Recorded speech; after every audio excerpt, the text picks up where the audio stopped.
I don't think that my skills are unique. I believe that we all have intuitive ability. I got there to the command center, and they said that they were going to go search for him in the city the next day. And I looked up and I saw that same view. And I said, no, he's not there. It has been a year of intrigue for Pam Ragland, who most recently helped to locate an 11-year-old boy, deceased, whom authorities believe was murdered by his brother. Now, that is the focus of yesterday's Final Edition segment, but in reality, her other story of victory over U.S. Bank is equally compelling. The Miss Ragland prevailed in a fraudulent foreclosure case. That's fraudclosure. It's very prevalent in the United States. Now, that case has exposed more patent fraud than I can even imagine as a former closing attorney. Now, I joined her this morning for part one in a series in which she will stress the importance of educating from the bottom up, using multimedia to thwart the powers that be in the banking and judicial economies and corporations. She will be discussing these matters in depth in her forthcoming book, appropriately titled Bank Robbers. Stay tuned. So folks, we're here with KingCast.net and Mortgage Movies, and I have with me today Pam Ragland. How are you today, Ms. Ragland? I am fabulous, thank you. I'm glad to hear that. Now, the last year has been extremely fruitful for you in at least a couple of ways.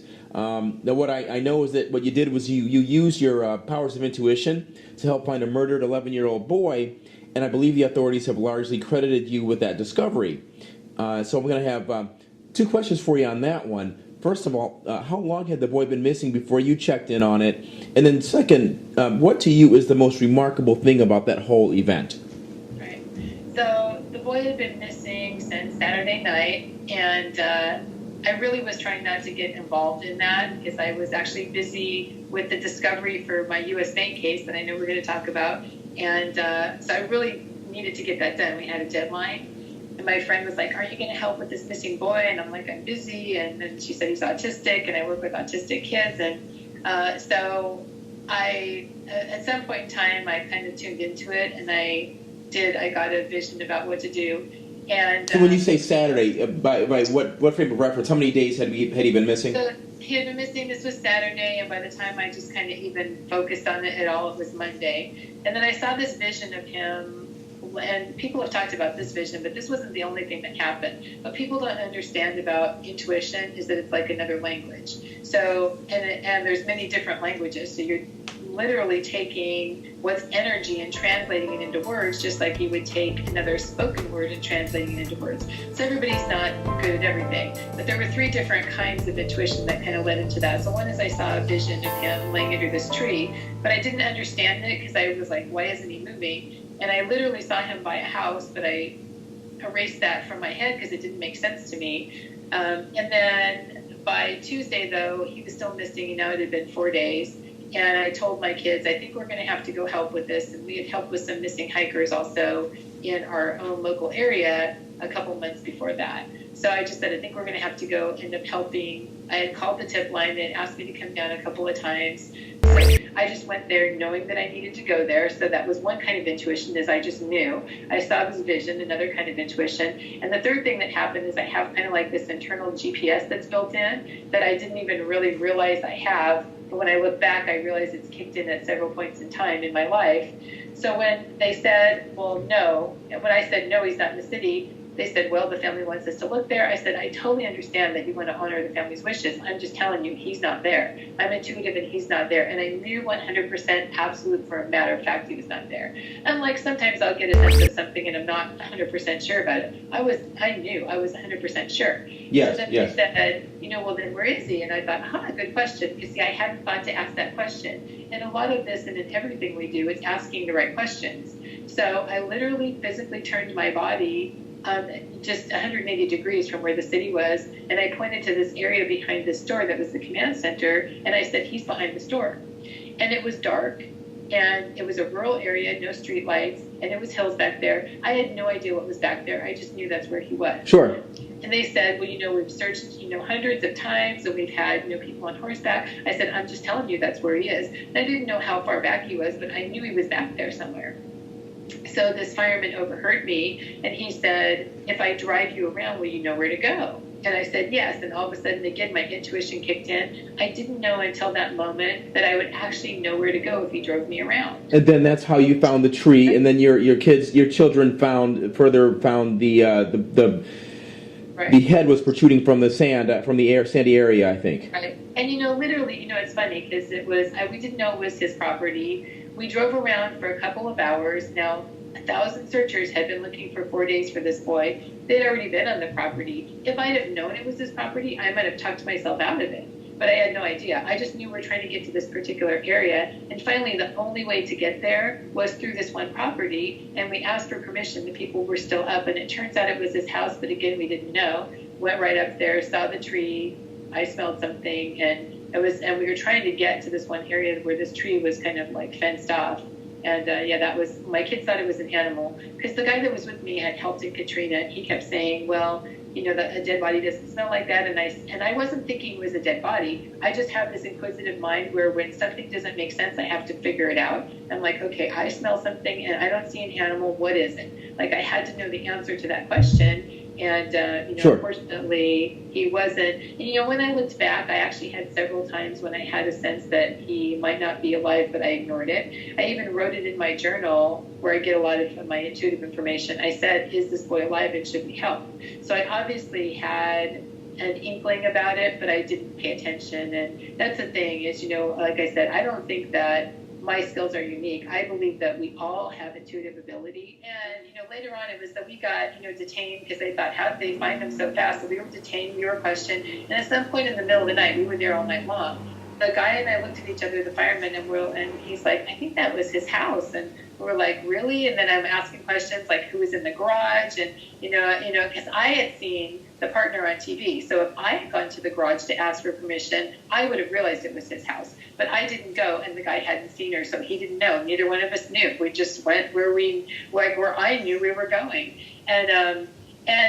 So it's interesting because there's all these different levels. We could talk ourselves out of the things that we have a hunch about or the things that we have an inkling about, and then we don't go further. So like in my case, I knew certain things happened. And when I say I knew, I mean I intuitively knew. And then it's been, okay, how do I prove this? Because the court of law is all about the laws and proof. That's right. Yeah, you have to have the laws. You have to show the judge that this is the law. You have to show the jury that this is the law. You have to find the case law to support the law that was broken, that you can prove that this is how it's being interpreted. So you take that information, then you go further. And what's so interesting about people like criticizing me or saying, this whole thing about intuition or whatever, is that we assume that just because something's in paper, that makes it true. And when we're looking at all this fraud, closure, that is not the truth. I've seen people lose at their trial because 3/4 of their documents were literally fabricated by the attorneys and by the bank. Exactly. Like one of them, U.S. Bank. So, we know. Somebody we suspect it was fixed to us. There was a single bidder for a home that was $200,000 under market value. And they were trying to evict me on Christmas Eve. And I'm a single mom with 2 kids, trying to evict me from a home that they didn't even have the right to sell. When they displaced me from my home, that being a single mom with 2 kids, not only did it displace me, it displaced my 71-year-old live-in nanny, who is more like a grandma to my kids, that it set my son into emotional turmoil, that he began gaining weight, having trouble in school, a lot of trouble in school, angry outbursts saying that home base was gone, that home base had been destroyed, because I've come to realize that there's no possible way that the banks are actually going to come around and do what they should. So first, I'm going to start with my story. Back in 2008, I requested a loan modification because my loan adjusted up a considerable amount, and I was supposed to have a fixed rate loan. Upon investigating the whole thing around my loan, I discovered that my loan was actually forged and that my fixed rate loan had been swapped into a variable rate loan. And it was a variable rate loan with a really high adjustment. So when I reported this to what is now U.S. Bank and previously was Downey Savings, They told me that, oh my gosh, your loan is forged. Oh yeah, you told us, but I can see we didn't really do anything. Oh, we're going to have to investigate. And while we're investigating, don't pay your payment because we can't modify it, unless if you've paid your payment and don't pay your payment. And they sent one of my checks back. And actually they sent about 4 of my checks back, and they refused to take my money. And they supposedly investigated the forgery on my loan, knowing that I had hired a handwriting expert and come into the bank and shown them that there were more than a dozen forgeries on my loan. And this is going to lead to some stuff I'm going to share with you at the end, because there are some things that you're going to want to do, okay? So we're here with KingCast.net Mortgage Movies, and we're finishing up the first installment with a trailer for the next installment, which will deal more directly with the U.S. Bank. And we're just going to take a quick second right now to ask Ms. Ragland, what are your first concerns, and what's your overriding feeling regarding the whole process that's ongoing now with U.S. Bank? My concern with U.S. Bank, and really from what I see a lot of the big banks, is that they're not playing fair. So they're relying on the old rules of law that said that what's submitted is accurate and truthful, and that all we need to do is argue cases on the basis of the law. And the truth is that is no longer good enough. Right, and they're submitting documents that have been forged in your example, and so many of them are the product of robo-signatures, because the originals, of course, we know are all sent off, and they've either been flipped and or allegedly deposited into tranches, into pools, and they're no longer available. Right. Well, and even past that, the forgery and the fraud runs throughout what I'm seeing, all these lawsuits. It's not only from the initial origination of the loan into the servicing of the loan and the transfer of these loans, but then the foreclosure on homeowners, and then even after that, throughout the trial. So we're seeing cases where clearly what's submitted in the court is fraudulent and fabricated.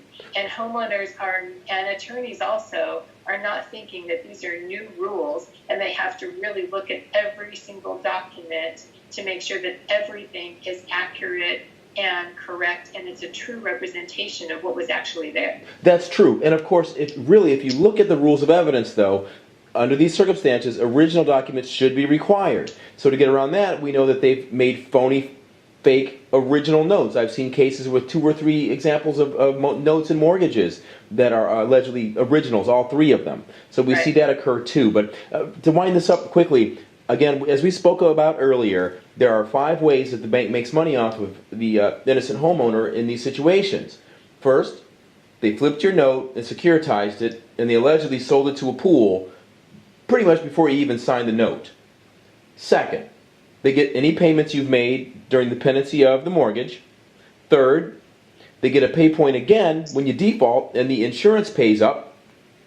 And then 4, they sell your home to a straw buyer, which probably happened to you.